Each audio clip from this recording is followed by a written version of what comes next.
Wakaf di bulan suci Ramadan yuk. Insya Allah 2019 Yufid ganti kantor. Kami tunggu ya.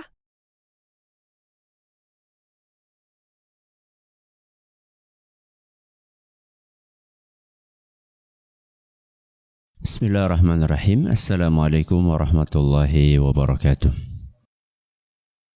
Alhamdulillahirabbil alamin wa bihi nasta'inu ala umuri dunya waddin. Wassallallahu ala nabiyyina Muhammadin wa ala alihi wa sahbihi ajma'in. Amma ba'd. Jamaah sekalian kami hormati, pagi ini kita akan intermezzo sedikit, ya. Kita akan sedikit cerita tentang kejadian nyata yang dialami oleh seorang syekh, seorang dai di Arab Saudi. Beliau cerita, pada suatu hari saya melakukan sebuah perjalanan dari sebuah kota ke kota yang lain dengan naik pesawat. Ternyata orang yang duduk di samping saya setelah ngobrol cerita, ternyata dia adalah seorang insinyur. Seorang insinyur. Akan tetapi kata Syekh tadi, insinyur ini kok kelihatannya dari mukanya ini orang yang soleh. Kelihatan dari penampilannya, dari cara ngobrolnya. Dan ternyata setelah ngobrol sekian lama lagi, ketahuan bahwa ternyata insinyur inilah seorang hafidz Quran. Padahal seorang apa? Insinyur. Ditanya, kamu pernah mondok? Enggak. Sarjana agama? Bukan. Saya insinyur. Gimana ceritanya? Kok seorang insinyur bisa hafidz Quran, ngapalin Quran 30 juz. Dan hafalannya mutqin. Mutqin itu apa? Kuat. Ya, hafalannya kuat. Kata beliau, saya ini punya keinginan kuat. Punya cita-cita untuk bisa hafal Quran sejak 30 tahun yang lalu. Jadi sejak 30 tahun yang lalu dia sudah punya tekad, saya harus hafal Al-Quran. Nah terus bagaimana dengan pekerjaanmu? Insinyur kan sibuk, iya, saya itu kerja itu sampai asar biasanya. Setiap hari kerjanya sampai asar. Bukan pengangguran ya, bukan pengangguran. Bukan juga pensiunan yang nganggur. Dia betul-betul orang yang sibuk sekali. Ceritanya bagaimana? Kata beliau, saya punya 2 rahasia. Rahasia cerita-cerita. Untuk berbagi pengalaman. Saya punya 2 rahasia. Dengan 2 hal itu Allah bantu saya sampai bisa hafal Al-Quran. Rahasia yang pertama. Sejak saya punya keinginan untuk hafal Al-Quran sampai sekarang dan mudah-mudahan sampai nanti meninggal dunia, saya tidak pernah keluar dari masjid di waktu pagi kecuali setelah matahari terbit. Saya tidak pernah keluar dari masjid kecuali setelah matahari terbit. Ngapain? Tidur? Bukan tidur. Saya gunakan waktu itu untuk menghafal, membaca, mengulang hafalan Al-Quran saya.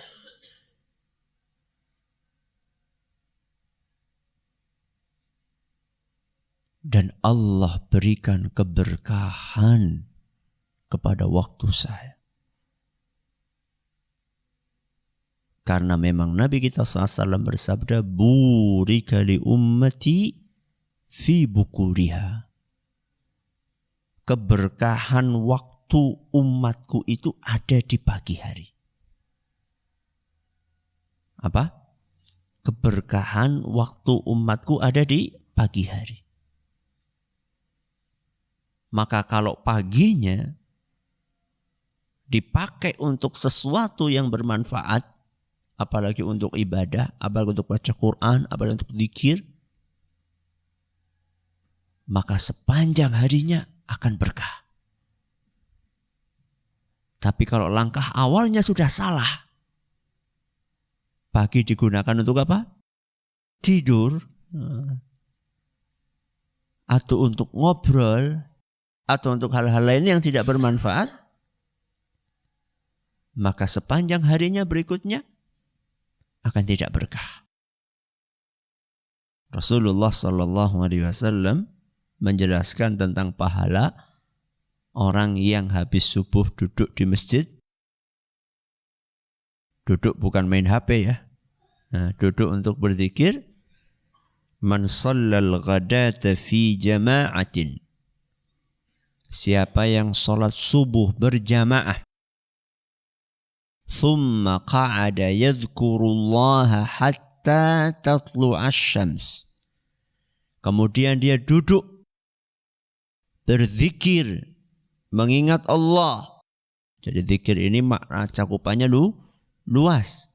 Bukan hanya subhanallah, alhamdulillah, wa la ilaha illallah, wallahu akbar. Termasuk juga baca Al-Quran. Termasuk juga belajar agama. Baca sendiri atau hadir pengajian. Tsumma qa'ada yadhkurullaha. Kemudian dia duduk berzikir, mengingat Allah hatta tatlu'ash syams. Sampai matahari terbit. Sampai matahari terbit. Wah, yang orang mangkat kerja, la ilaha illallah. Matahari terbit jam berapa sih? Kalau sekarang ini, kalau lihat jadwal itu jam 6 kurang seperempat sudah terbit matahari. Jenenge si artis, ya iya. Ketutupan apa? Ketutupan kabut. Ya. Jadi gak mesti kita harus lihat mataharinya apa? Tinggi. Dan bukan sholatnya pas matahari terbit. Ya. Tsumma shalla raka'ataini, kemudian dia sholat 2 rakaat. Kemudian dia sholat 2 rakaat. Sholat apa itu? Ada yang mengatakan sholat syuruk, ada yang mengatakan sholat duha. Ya, sama saja sebenarnya. Syuruk itu adalah sholat, duha cuman di awal waktunya. Kemudian dia sholat 2 rakaat. Setelah duduk, zikir, baca Quran. Ya kira-kira misalnya terbitnya itu jam 6 kurang seperempat, ya kira-kira sholatnya jam 6 lah kira-kira. Sudah lewat terbitnya matahari, awal terbitnya matahari sudah lewat. Apa ganjarannya? Kanat lahu ka ajri hajjatin wa umratin tamatin tamah. Maka dia akan mendapat pahala seperti orang yang haji dan umrah sempurna. Diulangi sama Nabi berapa kali? 3 kali. Hadis riwayat Tirmidzi dan dinyatakan hasan oleh Syekh Al-Albani. Ini haji tanpa ke Mekah. Hajinya di Manarul Ilmi. Ya gak harus di sini. Di masjidnya jenengan juga bisa. Karena di sini Nabi SAW menyebutkan masjid. Tidak harus masjid A, masjid B, masjid C. Yang penting dia itu duduk berzikir sampai matahari terbit.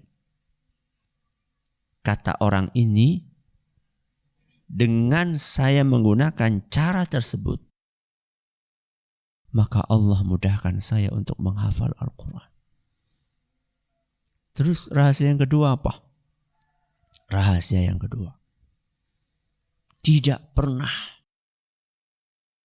sekalipun ketika muadzin mengucapkan hayya 'alal falah. Apa artinya hayya 'alal falah? Ayo menuju ke kemenangan, kesuksesan. Atau dengan kata ini kesuksesan di masjid. Tidak pernah saya mendengar muadzin mengucapkan hayya 'alal falah dan saya di luar masjid. Alias setiap muadzin mengucapkan ayo sini kesuksesan ada di sini, selalu saya ke masjid. Allah ngasih tahu kesuksesan di masjid. Kenapa kita cari kesuksesan di pasar? Kenapa kita cari kesuksesan di sawah? Kenapa kita cari kesuksesan di rumah? Allah sampaikan kesuksesan adanya di mana? Masjid saat itu. Ya, bukan berarti kemudian enggak kerja. Tapi Allah panggil kita. Allah kasih tahu kita, nih kesuksesan ada di sini. Kok nyari kesuksesan di luar? Ora bakal sukses. Allah katakan A, kok kita katakan udu A, tapi B. Ya.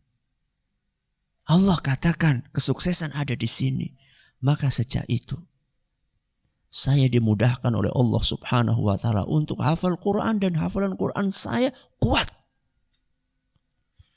Terus Syekh itu tanya lagi, ngomong-ngomong kamu ini murajaahnya, khatamnya berapa kali? Ya 3 hari sekali. Berapa kali? 3 hari sekali. Kue Ramadan bukan. Sepanjang tahun. Makanya hafalannya kuat, mungkin. Kendala kita hafalan gak kuat itu karena kita jarang murajaah. Supaya murajaah alasannya macam-macam. Oke temen. Karena dia sudah menikmati. 3 hari sekali. Sampai syekhnya sendiri kaget. Aku syekh beora kayak gue. Iki insinyur bisa 3 hari. Kamu gimana caranya yang benar aja? Iya. Gimana kamu caranya? Syekh, setiap ada kesempatan kosong baca Quran. Kosong baca Quran. Kosong baca Quran. Misal nih, di mobil. Nunggu lampu merah. Lumayan kan? Berapa? 1 menit baca Quran. Ngantri di rumah sakit. Lumayan kan? Bisa sampai sejam, 2 jam baca Quran. Ya. Duduk di rumah gak ada kerjaan, baca Quran. Setiap ada kesempatan saya baca Quran. Mau tidur baca Quran, habis sholat baca Quran, ini baca Quran, terus baca Quran. Khatam berapa? 3 hari sekali. Kecuali katanya di bulan Ramadan. Di bulan Ramadan ini saya khatam 1 bulan 16 kali. 8 kali enggak megang Al-Quran. Enggak megang Al-Quran beberbelas loh. 8 kali saya megang Al-Quran sambil setoran kepada seorang guru yang saya lihat bacaannya bagus. Untuk mengecek, membenarkan kalau ada yang salah-salah. Inilah waktunya, jamaah. Sekarang ini kita bulan apa? Bulan Al-Quran. Maka kalau di bulan Al-Quran gak pernah nyentuh Al-Quran, kapan lagi? Kalau di bulannya apa? Al-Quran. Kok kita gak nyentuh Al-Quran? Kapan lagi kita akan nyentuh Al-Quran? Nanti ini Syawal. Sibuk silaturahim. Sibuk mangan opor karo kupat. Ya. Ini waktunya sekarang. Ya. Mudah-mudahan bermanfaat buat kita semuanya. Tidak ada yang mustahil selama Allah itu berkehendak. Jangankan santri, jangankan ustadz, insinyur aja bisa. Ya. Mudah-mudahan bermanfaat buat kita semuanya. Terima kasih atas perhatiannya. Mohon atas segala kurangnya kita tutup dengan membaca Subhanakallahumma wa bihamdika asyhadu an la ilaha illa anta astaghfiruka wa atubu ilaik. Assalamualaikum warahmatullahi wabarakatuh.